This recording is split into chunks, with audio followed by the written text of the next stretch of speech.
gave us, of those 7 sacraments, the sacrament of marriage is a very sublime sacrament because it reminds us for all of us, but at the same time, it also symbolizes how the church is going to be supported by the love of husband and wife. So this sacrament is to be considered a sacrament of service. Because it's a sacrament of service, it is to the sacrament of love. How many times in the Bible Jesus has explained to us that love is service. Love is not being served. Love is first and foremost to serve other people. So if somebody comes into the sacrament of marriage and has the idea of being served, that person loses the total meaning of what the sacrament is all about. Because it is a sacrament of love. Today, we are not only celebrating the love between Benito and Lina, but we are also celebrating their 60th years. And on this occasion, I would like the children, just the children yet, the in-laws or the outlaws later on. Okay? May I ask the children to please stand up.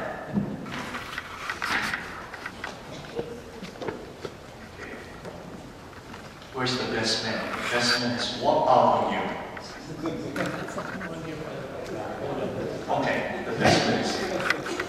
And the matron of honor.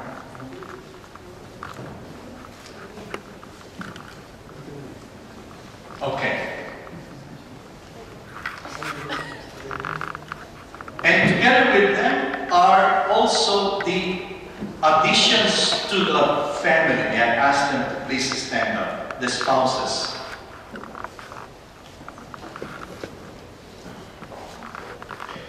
Your presence this morning is truly a great gift to all of us, and especially to your mom and dad, Benito and Lina, because the first outpouring of their love was upon you. And then when you got married, you began to also start your own family life, taking the lead from your parents, Benito and Lina. Please be seated. May I ask all the grandchildren to please stand up.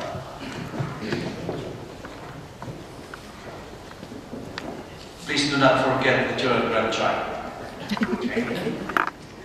You are not only a second fiddle, but when you were born, the love for the children shifted to you, to the point that some of the children felt jealous. Why? Because the grandpa and the grandma is now focusing on the grandkids. You know why that is so?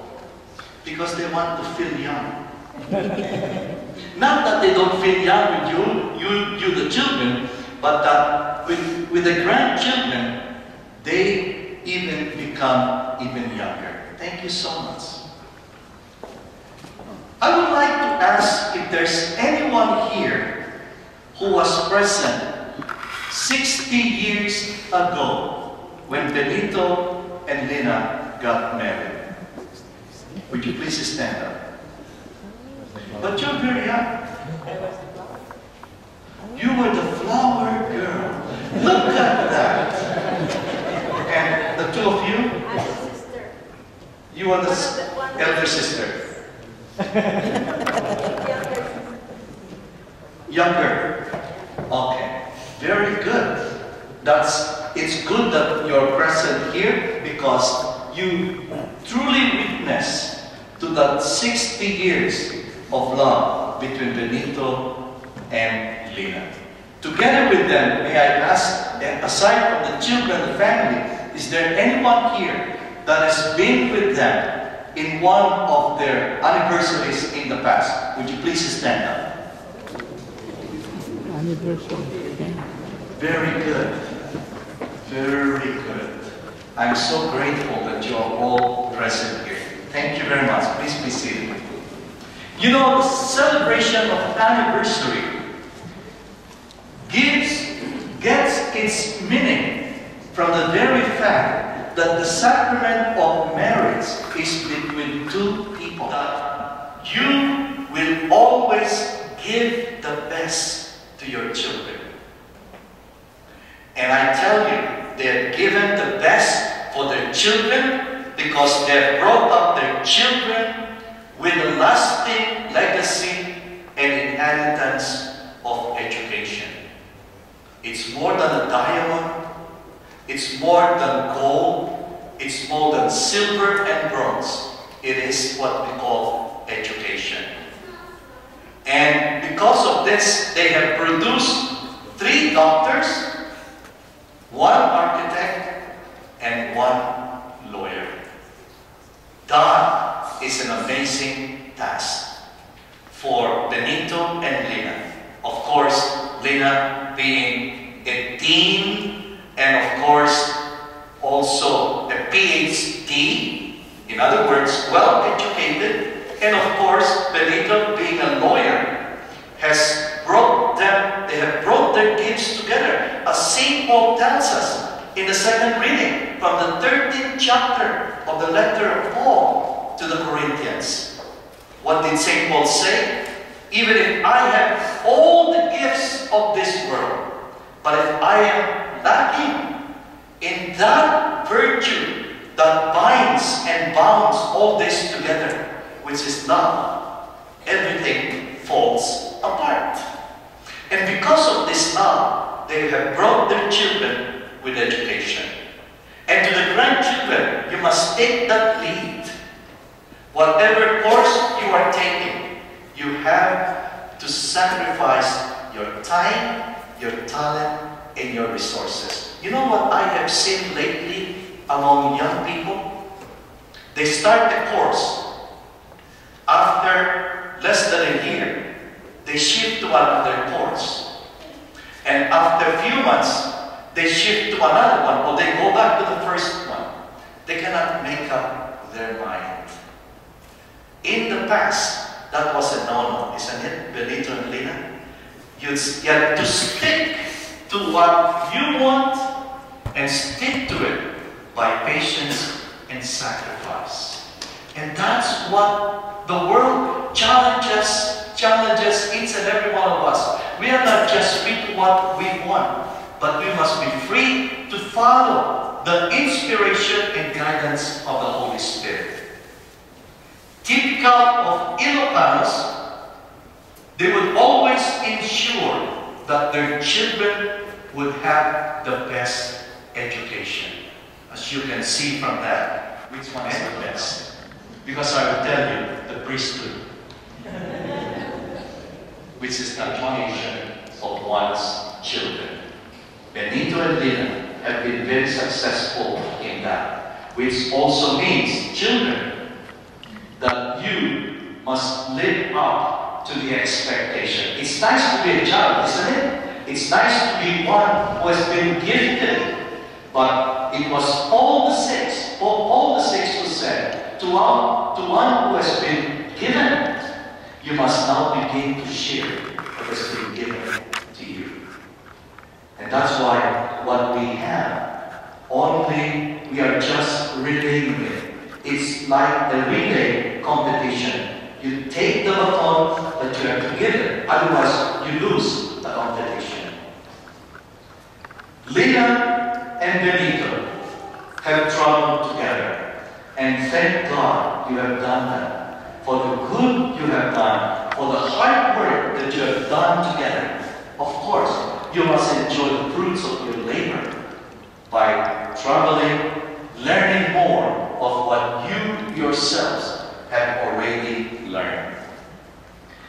The Christian family movement, you have been very much involved with that. It's because of your Catholic faith. The faith that you have received, you began to share that with other people in the Christian family movement. Being able to challenge, to organize, and to even form that people are able to be strong in their faith that they have. And of course, in your retirement, you began to have many friends. You know what? We don't just win friends. We gain them because we are friends ourselves. So if there's anyone here who has no friends, it's because you have enough. It's a favorite pastime, which of course is a Chinese game, but has become Filipino too. And it's a good way of wasting your time. But at the same time, enjoying your time with your friends. I think being surrounded by many of your friends, that's the best way to spend your retirement. To be retired doesn't mean that you are now going down and you don't progress anymore. No, that's not true. Being retired means to say that you don't anymore go to office 8 hours a day, but you take now your time. In other words, in a relay competition, you have given the baton to somebody else, and now you watch from the outside and see how they are going to lend also the baton later on. So today we are very grateful for all of you, because this is a day that we all thank God that you have been blessed with so much in your life and more to come. And so this celebration of your 60th anniversary also is a challenge to your children and to your own grandchildren and to all of us, that we may continue to be true to what God has given us. 60 years ago, you stood before the altar of the Lord and you said for the first time, for better or for worse, for richer or for poorer, till death do us part. And today, in a few moments from now, you're going to renew that. 60 years. You look back, and then you look forward, and you say to God, thank you. Diyos tiyak nila unay ako. Thank you so much for the love that you have given.